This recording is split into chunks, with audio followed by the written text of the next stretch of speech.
JDU विधायक गोपाल मंडल हाथ में रिवॉल्वर लेकर भागलपुर के जवाहरलाल नेहरू मेडिकल कॉलेज और अस्पताल पहुंच गए, जिससे वहां हड़कंप मच गया। उन्होंने कहा कि ये मेरा स्टाइल है। घटना मंगलवार शाम की बताई जा रही है। वो अपनी पोती के साथ सीटी स्कैन के लिए अस्पताल आए थे।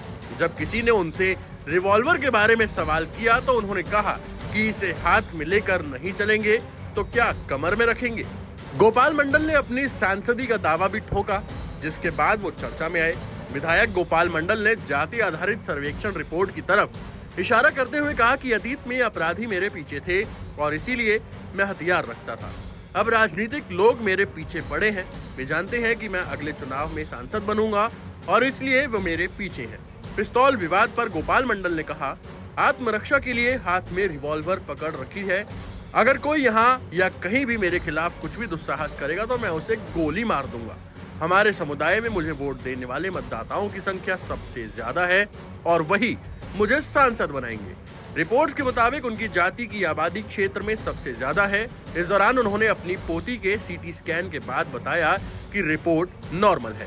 गोपाल मंडल ने यह भी कहा कि हाथ में रिवॉल्वर रखना उनका स्टाइल है और उनके समर्थक उसे पसंद करते हैं।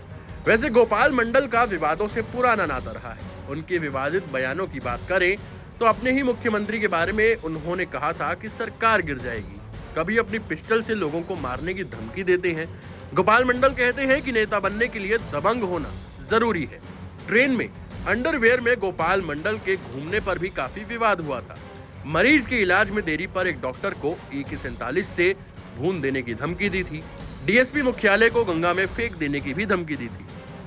भागलपुर के गोपालपुर से गोपाल मंडल लगातार चौथी बार विधायक है। गोपाल मंडल की पत्नी सविता देवी 2 साल पहले इस्माइलपुर से जिला परिषद का चुनाव हार गई थी।